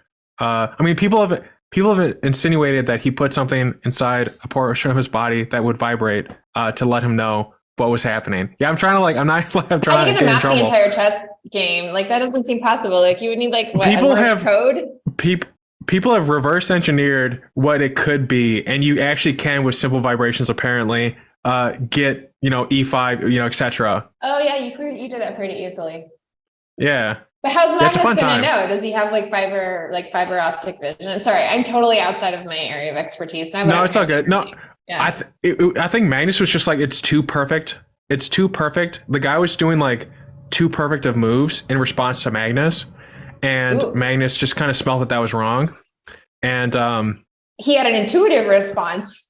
Now I'm yes, interested. This is like the most mathematical person on the planet, and he made an intuitive decision. That guy is interesting. yeah, he's fun. He Yeah. says women hates him. He always says women hate him. That's one of the things he says a lot. But we talked for like for an hour with no breakups, and then like I heard pink brain, blue brain, and then nothing. So I don't know what you're saying. But I'm very curious. We probably shouldn't say it, but okay. So I fought forest fires for 9 years, and I was often the only woman in groups of like. Usually, my crew for a couple of years would be like 22 men and me, but I'd be in fire camps sometimes with up to 1,000 men, and I'd be the only woman.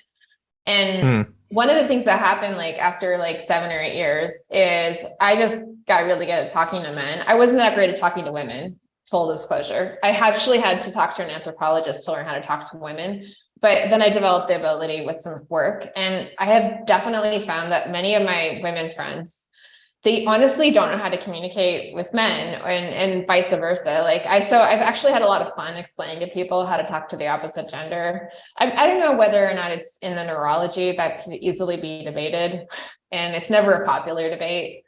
But my direct experience as a woman who tends to work with a lot of men is that most women don't seem to think the way most men do. I'm atypical. I think like a man, but I'm a woman. So I think if this is my guess on how it works, I think the guys are kind of straightforward in terms of like if you say something, it's always problem solving, like typically, and then women, there's like it's more of like a fluid. Like conversations really meander a lot, and you have to kind of be relaxed and let it flow. Usually when in my early 20s, I would just talk to women all the time. I talk to less women now as a number. Statistically, I think it's about the same percentage. But and so I'd ask them like, well, how would the conversations go with men? Because I was just generally trying to learn a lot. And the times when they were like, I think the guys that they were getting along with were the ones who were just a little bit more fluid and picking up like the fact that they just kind of wanted to meander around, versus like guys where it's like things are like bookmarked. Like I parked my car here, I'm gonna go straight for it. A woman, it's like we're in this subfolder. Yeah, men are good at subfolders. They're really good at cognitively compartmentalizing. And if you like try and take them to another subfolder, they're like, no, this is the subfolder I've opened on my desktop. Let's just stay here. Is that so? Am I correct, or how do you explain the difference between men and women? If you talk to scientists, they will tell you there's no difference. Like it's just socialization. But I just do not find that. And then you talk to other ones and they'll say that women's brains are wired more like a bowl of spaghetti. Like the connections just kind of, they go, and men don't like that. They're like, that doesn't work. That's not logical, linear. Of course it's not. Does that mean it's bad? No. So I think one of our biggest issues is that we need to stop saying one's better than the other. Yeah. At our company, we tend to pair people with neurodiversity and complementary brain skills. So we'll put an ADHD person with an Asperger person, because we think we call it binocular brains. Because they're both neurodivergent, so they're both like 2 standard deviations off, and they're pretty tolerant of each other's weirdness. So the whole tolerance problem goes away, and then the two of them will work if they can work together. The ADHD person will be like, I'll handle all the chaos. Like whatever comes in, and Asperger's person's like, oh my God, like you answer the phone and I'm just going to go do this. And the ADHD person is like, I'm so glad that you're going to follow this through to the end because I cannot keep oriented. So I think that men and women who work together harmoniously tend to do that. Like, they usually tend to delegate cognitive tasks to whoever's the strongest. And that is associated with longevity, which is even cooler. Men live an average of 20 years longer in blue zones if women handle their routine daily tasks. So men handle episodic tasks like a harvest, like where it's like, you're a hero, you go out, kill yourself, die, like come back. And the women handle like the routine daily stresses like childcare or dishes and stuff like that, any laundry, anything periodic where it's chronic. And men tend to live about 20 years longer in those societies. That is not popular, but that is a fact. I've always wondered why women last longer than men. It just kind of works out that way. I'm really sad for it because I don't want my wife to be without me. But they don't. They last equal times in a lot of these. Like Okinawa, all these blue zones where people live past 100 years.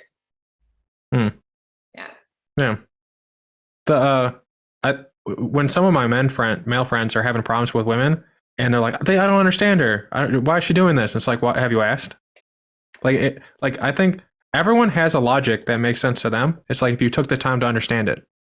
So I really like your idea of like comparing two different people together in that way, because you're creating an opportunity for them to understand each other. But I generally think like if you say, I don't understand you, I don't know why you're doing this like 2 times, you should probably like shut up and just try and understand the other person, even if you disagree with them, because then you'll understand why they feel that way. Yeah, like I'm trying to think. So women often tell me, it's funny, actually, women will often be like, what are men thinking? And men will be like, what are women thinking? But what I have noticed is that women tend to ask men, what are you thinking? And men tend to talk to other men and not women about what they're thinking. So you won't very often see a man asking women, what are you thinking? Like there is like significant communication differences. Men tend to stonewall, so they'll shut down. They'll be like, well, she's not listening to me, so I'm just going to walk away. Whereas the women tends to get a little bit more critical. That's based on research from John Gottman, who studied marriage. That's interesting. Yeah. Well, maybe some and people what's listen really in. Interesting, if you look at that research, you look at same-sex couples. So he studied same-sex couples to see how they fought, and that's fascinating. Yeah. Do they if it's 2 male brains, do they fight differently than a male and a female brain? It's so funny. Like, it's so funny. That's why I thought it was I love him. He's great. So yeah, he studied same-sex couples of both genders, and then heterosexual couples of both genders. And then he compared notes on like what stuck around. So men are more likely to stonewall. So he calls it the 4 horsemen of the apocalypse, which is like 4 negative behaviors, but one of them is stonewalling, like shutting down, and one of them is being critical. And we tend to think about the overt negative behaviors as bad, but he equates the 2. And I think any woman who hears that will be like, oh yes, I hate that. Yeah. So, especially when you're trying to talk to them or whatever. Yeah. But he puts a biological reason behind it. Men, if they trigger, they stay higher. Like, so do you know what triggers? You know what I mean by, So if they trigger past their emotional threshold, it hurts them a lot more, like emotionally. So they tend to when women can stay a lot closer to an emotional trigger for a lot longer without going over and becoming totally unable to communicate. Whereas men, once they get close to that threshold, they're gone. So men tend to try and suppress it more than women do. That's biological too. That's interesting. I always feel like that when it comes to emotions, I have to suppress it so I don't get angry and yell at people. Because if I'm a guy, I feel like if there's a guy who's yelling or a woman who's yelling, I'm probably statistically a higher chance of going to jail if I yell too much in public or something. So then I just, a time and a place. Also, I think yelling at someone's not very nice, especially since I'm much bigger than most people. I like the Netflix show Bad Moms, because we often talk about the ways that men are villains in our society, but it's now that I'm seeing more movies and films about women, we're exploring more about the ways that women can be villainous. But it is different, and I feel like we need to pay attention to both genders and what's good and bad behavior. Yeah, actually, I've been really enjoying the new stream of movies that are made for women. So I can't, like when people talk about representation stuff for a long time, I was like, I don't know, what does that mean? Like, what does it feel like to not have something? Because like there's lots of guys in movies. And then recently, Pixar put out this movie called Red Panda, and it was basically about like a woman having like her first, Yeah, and, I love that. I thought the movie was like a 5 out of 10. I was like, oh, it's good. I don't know if I'd watch it again. But my wife was like, this is a 10 out of 10. Like I went through this, but the difference was like, oh, okay, now I get it. Like if I went through my life, I never felt like someone was telling my stories. Like that would piss me. Like it'd be so sad. So then like cinema helped, I don't know, at least me be less dumb in these arenas, which is nice. But anyone want, if you want to know what I'm talking about, watch Red Panda with Steve and Other and see how you both appreciate it. It's kind of fun. But I'm curious. You talked about intense yoga. I've been trying to get into yoga because I feel like my back is starting to fuse into wood. But so what would you recommend people check out? Because it sounds like if it's like doing psilocybin or psychedelics, it's like, oh, I can get like an approximate. You can get high as hell. Like you can get high on yoga as you can on ayahuasca. You got to do it for a while and you got to get good at it. But that's why people get addicted to yoga, because they get high. Yeah, you get a real body high.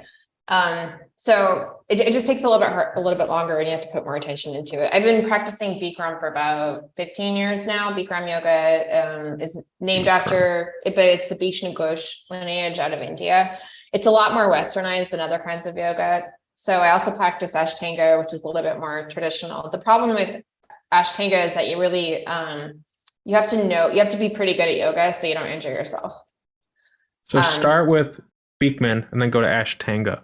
They call it Bikram, but now they call it Hot 26 and 2 because Bikram got unpopular. There's so many fun names. You can call it Bikram, but it's hot yoga. But when I say hot, a lot of studios use the name hot yoga now, and I'm a traditionalist. Like yoga's like, hey, like I think that it's been the same for 5,000 years for a reason. And when you actually find the real lineages, the ones that are a little bit more traditional, it has much better effects. So Bikram, they did a pretty good job of standardizing it, which is why I like it. I only practice like 90 minutes hot yoga, and it's very physically tough. So most people have a hard time with it. I think the thing about yoga is you pretty much can't hurt yourself with the Bikram class, but you can be vastly miserable. And a lot of people go in and they're like, I'm going to be good at this. And I just say, give up on being good at it right now. Just like go in there, gentle approach, see how far you get, take a break if you need it. Like there's no rush, and then just go back. But, we always want to be the best at everything when we start. I put on 50 pounds during COVID. I was running a COVID testing network, and I was up all night, every night for like almost a year and a half. And I was not happy about that. And I took it all off. I took it off in a 6-month Bikram bender. And it stayed off. So Bikram is the best way that I know to lose weight, like bar none. So is it like every day for like 90 minutes? I went twice a day for 6 months. That's unusual. If you just go once a day for 30 days, you'll see the difference. Like it's phenomenal. Once you do it, you're like, wow, I don't know anything else. There's a lot of ways that people will sell you that they can change the human body. But as a doctor, the evidence is just not good for most of the ways that we do it. The only thing I know that reliably 100% like reverse ages, lose the weight, like fix all your organs, is Bikram. Yeah, I'm working on losing weight because I started a new medication with the genetic illness I have, and I got tubby because my body was used to suffering more. So then like I was burning like 5,000 calories a day, and now I'm down to just 3,000. So I gained 30 pounds. I'm down 10.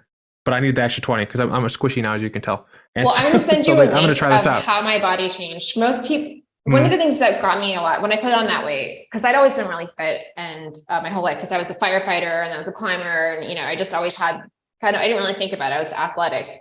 And I was burning stuff because I had sports that I loved. And I think I grew up off the grid. So I was pretty athletic then. So I never really had to lose a significant amount of weight before. And when I had the weight to lose, I was like horrified. I was like, oh, this will never go away. I'm going to be overweight for the rest of my life. I think I hurt my back at the same time. So I had a slip disc, and I was just like bottom of the barrel, like totally hopeless about it. And I just went and hung out with, I'm going to give them plugs to Kata Hot Yoga Studio in Phuket, Thailand, and go over like, whipped me back into shape.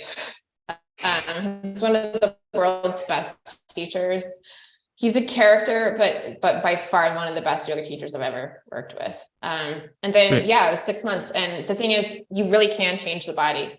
You just got to use the right technologies to do it. So, yeah. Well, I'm happy to guinea pig myself, and I'll let you know if it works. You get all the credit. If it doesn't work, it's my fault. As a preventative medicine doctor, intermittent fasting, Bikram yoga, done. Tiny habits, you're done. So is intermittent fasting the one where you don't eat for 16 hours? Is it where like you eat at like 7 and then you don't eat until like noon? Yeah, I did an eating window when I lost the weight. Now I kind of practice it, but I don't really think about it. So it's a little bit more fluid, but I was doing like a 4 to 8 hour eating window, and I just didn't eat outside of that. And that seemed to work for my body type really well. So intermittent fasting is one of the best technologies I know for losing weight. And then Bikram yoga will take the weight off like you will not believe. It sucks. It's not a comfortable experience. So definitely approach it with like, I'm going to do what I can. Nothing more, nothing less. Yeah. Yeah. I'll try to just like be like water working its way up the tide. If I can do like 5 minutes and 10 minutes, 30 minutes, I'll work my way up it. Yes, that is the way to do it. Yeah. What books would you recommend people check out? And I have thought of a book for you as well, which is behind me. Really? So I'll grab it while you. Yeah. Tell me. Where is it? Oh, here it is. It's next to Julius. I don't know if you can see Julius. It's Julius Caesar over there, right there. Oh. And it's Immortality Key. It talks about psychedelics and the history of them. It's really good. Oh, I'm of the reading it. religion with no name. That's fascinating. Okay, yeah, I'm all over Yeah, this. it talks about how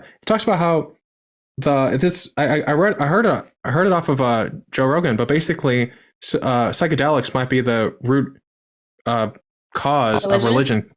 Yeah, it's really cool. Like that, we've seen so much different evidence, like ergot and pottery, and then all these other things. It's really neat. I'm only like the first third in, or else I'd say more cool things about it. But I'm enjoying it a lot, and it's kind of like talked about some of the things we talked about. I study yogas and Buddhism, you name it, and I would describe myself as a mystic. But I will say that these guys are pretty much just on the same page. They're all to be mystics. The Christian Gnostics, it's all the same thing. Yeah. Mm-hmm. What about you? What are books? Oh, okay. So do you want fiction or science? Both. This is my fiction side, and I need to fill it out. And this is my nonfiction side, so I still have like more shelves on the top. Do you have Name of the Wind? Name of the Wind. Name of the Wind. Name of the. Why does that sound familiar? Name of the Wind. What is it about? Possibly greatest book. It's by Patrick Rothfuss. And I'm going to yes, I do have that one. Yes, I read that and the second one. If your readers read it, I'm sorry in advance, but you should still do it. Like, there's only 2 of a trilogy, and you're going to hate me when you finish it. So, but you wouldn't take it back. I really liked the one after that, which hardly anybody likes, which was the slow regard of silent things. That for me was a beautiful book too. Do you think he, the guy in the slow regards, I'm speaking, so I don't get in trouble for spoiling things. Do you think he's the son of Rashi, the teacher? Ooh, I did. I saw that one. Yeah, I do. Yeah. I also think that Rothfuss might have had a spiritual awakening, because what he described from the slow regard of silence, like the series of the 2 books is pretty diagnostic. But that's we interesting. should expect a third eventually if he gets all the way through it. But I will say that since most people are left wanting after that, you can read a Canadian author called Guy Gabriel Kay, who never writes more than one book. Yeah, and he wrote Tagana as my favorite. Yeah. Yes, I like that one too. Yeah, it's one of my favorites. Yeah. So I always give people in taste. that order. Like they can go Name of the Wind, and then if they are nicking out, they can go to Tagana. Have you? Are you a fan of Brandon Sanderson? He's the person I recommend. I'm reading Way of Keys right now. Ray of Kings. Yeah. I have Way of Kings right there. No way, really? Oh my God, yeah. I'm stuck at the depth. There it is. Yeah, I was like right where I don't want to ruin it. Never mind. It's pretty good. It's a series though, right? It's gonna be 10 books. There's 4 out. Yeah, and there's a 5th one. He's 20% out. I was getting kind of depressed in the first one though. Does it get better? Should I keep going? Are you talking about Kaladin? Yeah. He has depression. It is a factor of his personality, but he works on it. He takes the next step. It's very good. I like it, the series. I like it very much. I will continue with it. I was like, it actually helped me a lot. I published a poem in Johns Hopkins called Power Shields right about the time I was reading that. And it really made me think, okay, you know what? Like, if I have power, I'm going to use it. Mm-hmm. Yeah, that's a very similar concept to the. I'm trying not to spoil anything. You're only like halfway through or something of the first book, right? I am just in the beginning, but I got so depressed. I was like, and then I made this decision. I was like, no, I deleted the book because I was like, you know what? I'm not going to go that route. Like, because there's a time there's been a couple times in my life where I realized, shit, I've got power right now, and it's terrifying because you're like, I could hurt somebody. And there's this desire to like abdicate it. And I realized that I had a responsibility. So what I'm doing right now has the potential to change the lives of a lot of people. And I think I just felt very like unworthy. But that book helped me sort through it. Anyway, yeah. Okay, so you want a nonfiction one? Sure. I would. I know it's a sad. There are sad elements, but I don't know if I could recommend it given what you said, but I would, if you're ever in the headspace to read it, there's a lot of stuff in there that I draw on all the time, especially with Dalinar. Dalinar has a book where he is basically suffering from alcoholism the entire book because he realizes he did something terrible. And like how he works through that is really interesting. Okay. No, I'll keep going. Yeah. It seems to me he just got slower character development, so I will stick with it. Yeah, he takes his time. Thanks for letting me know. If it gets too much, you could always check out the Mistborn series, which has a female strong character as the main one. I got part of the way through that one too. You know what I do give him real credit for? World building. He doesn't go halfway. He's Frank Herbertish on that. Like, Well, are you familiar with the Cosmere? no. All like a Mistborn, Way of Kings, they're all in a shared universe, and you can actually world hop from one to the other. There's a person in Mistborn called Hoyd, who is Wit in Way of Kings. Wit is Hoyd. Yeah. He's a world hopper. No way. Okay, this I got it. Okay, then I'll keep going. Yeah. And there's a forum where people have like tied it all together and have like the I knew there was something weird about 17th Wit. shard. Yeah. Yeah. Wit is not a normal guy. I noticed that. He's not even I don't even think you could say he's a guy. He was there before the Shattering. And like Odium, the villain. Yeah.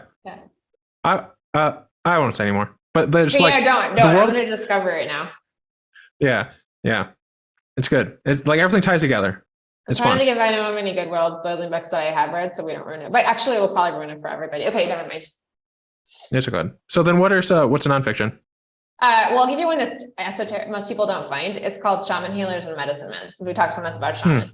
It's an anthropologist, and he went all over the world and he correlated the stories of indigenous shaman. And I think he did a pretty good job. There was like a group of anthropologists, they were called shaman bros in the 90s.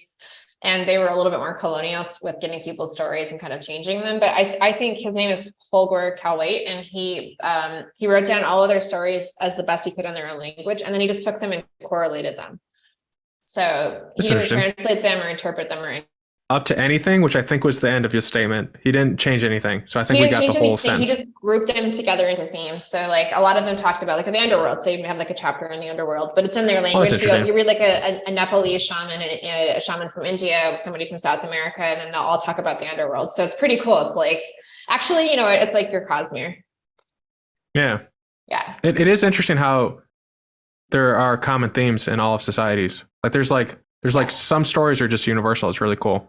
Yeah, they've mapped either the subconscious or the astral space, depending on who you ask. Okay, and then one more, and I'll stop. There's a book called Zen and the Art of Archery. I want to learn archery. That's my next thing.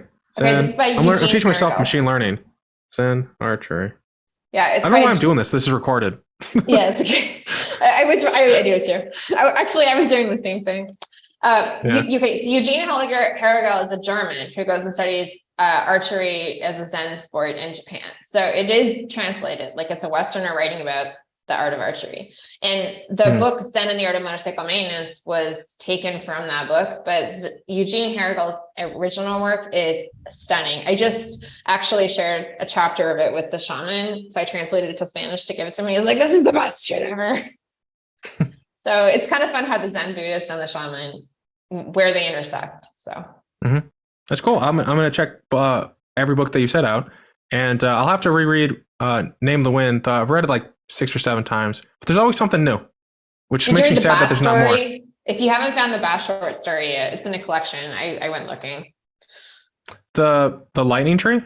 Yeah, that one's also pretty good. Okay, never mind. You've run out of supply. It is sad. Well, I'm near Chicago, so like sometimes or not, no one docks me. So I could drive up to Stevens Point and be like, where's our office? No, I think I always just send him really, really positive thoughts. Like, you can do it. Yeah. Apparently he's really suffered from mental health because of all the weight on him. So like, in all seriousness, I hope he's doing well. He seems to be doing well. I always send him a little Tinkerbell, like the fairy dust. Like, you got this. It'll be okay. I just really want the book. Yeah. There's another author, Jim Butcher. He's working on it. It's the Dresden Files. It's going to have 23 books in it. And we're on book 17. And it's about like a PI. Imagine like Gandalf as a PI who goes around and like solves crime, and he's a wizard. Okay. It's like kind of it's kind of weird. It's kind of weird for the first 3 or 4 books, but then he starts riding a dinosaur, and then it's just great. And he fights necromancers. This one I definitely could do. Wait, that one, this one. Have you read the Bartimaeus trilogy? The Bartimaeus? What's like one book in it? Oh, it's like the best. It's like Artemis Fowl But for it's like a boy and a demon. But the boy and the demon, it's like Harry Potter with teeth. Is how I always describe it. It's so clever. I have not. It's so clever. Oh my! It might be my favorite book of all time. Like, it's my favorite character. It's just so hilarious and light. And like, have you read Artemis Fowl or any? I know of it though. Okay, yeah, Artemis Fowl, and it's good. But this is like, I read it before I went to med school, and it was like one of the highlights of my life because I was just gardening and had it on audiobook and was like addicted to it. And then all 3 books in like a week, and it was like maybe the best week of my life. I'm going to check them all out. So I appreciate the suggestions. And if anyone else listening in reads them, in the show notes, or like write one of us to tell us what you think. Because if you just consume it, what's the fun of that? Engage with us at the same time. So I know we're going over the time. What help do you need with what you're working on? Are there people out there with skill sets? I know you had a list of people you're looking for. Is there just something that you need help with? Anything that we can do? Well, guinea pig ecotourists would be great if they've got one of that list of skills. Anybody can follow us on Twitter or TikTok or any other channels as Savimbo, and it does help us a lot. We're doing an investment raise right now. And we're looking for investors who really respect that 2/3 of our company is Indigenous shaman. And then we're also looking for clients, industrial clients, to buy their carbon credits. So. Yeah, if anyone knows if you work at a place like that, you're at a VC fund, you're an associate, or you're a partner. I know there's a couple of partners. I know several partners who listen to this, so maybe one of you would be interested in this. But you never know your influence. So like, take what you have. I assume there's like a PDF or something. They can send it to their boss, or like, get excited about it. I think sometimes people feel like they don't have agency, even if they're just like, an employee at a place. But you can like share and get people excited about it. If you read or like this conversation and you go read more and you're enjoying it, I think you can potentially pitch up and then have your company at least do something that you enjoy. Unless it's Amazon, you're on your own. I think Google found us off of a Google search, it turned out, and then Shell found us off our Twitter. So I think people have a lot more impact than they think they do. If you follow our Twitter, I'll send you a sexy tree once a week. This is true. I get sexy trees in my inbox. And they're I was sexy, like, what is right? this? They're nice trees. Well, when I see sexy tree, yeah, I was concerned because like I get spam, and if you see sexy in like an email, I assume I'm not supposed to open it. So it was fun to get a nice piece of tree. She's a tree. A tree. My email person was like, "We have terrible click through." I was like, "That's because they're getting what they want. They just wanted a sexy tree, and they've got it." Like, yeah. And then, is there? I think you froze. Yeah, sorry. Okay, you're back. Okay. No, it's all good. We're doing good. Like really there hasn't been that many this has been so much fun. I'm so glad you hung in with me because Yeah, and I was just gonna say the website's the best way, the TikToks, all that stuff will be in the show notes. Is there a different way to stay up to date? You don't have I don't think you have a newsletter. We have an email newsletter. It's where the sexy trees are, but I'm just not doing a lot with it right now. But we're going to enhance it. People can also subscribe to a small farmer, and they get matched to the small farmer. It's $20 a month. They can offset their carbon signature, and that helps to plant trees, helps the small farmer, helps with ecotourism, and also helps with the biodiversity credit. So, and then we'll send them emails about that and when their trees planted and all that. Is it possible? Is there like a calculator that exists where you can put in all your information? Like I drive this type of car X amount of times and have this big of a house. Have that on our website. Yeah. Okay. Yeah. I need to read more into your website then. I think I missed it. Yeah. Like I feel like our website we're still working on getting it like fleshed out because a lot of the science, we've really struggled with this. A lot of the science is too complicated for people. So we have main market people who are like, naked jaguar, save my fur, sexy tree. And then we have like the climate scientists who are like, how many tons of carbon are you sequestering per week? And, and then we're trying to like bridge the gap, but the climate market just seems so divided.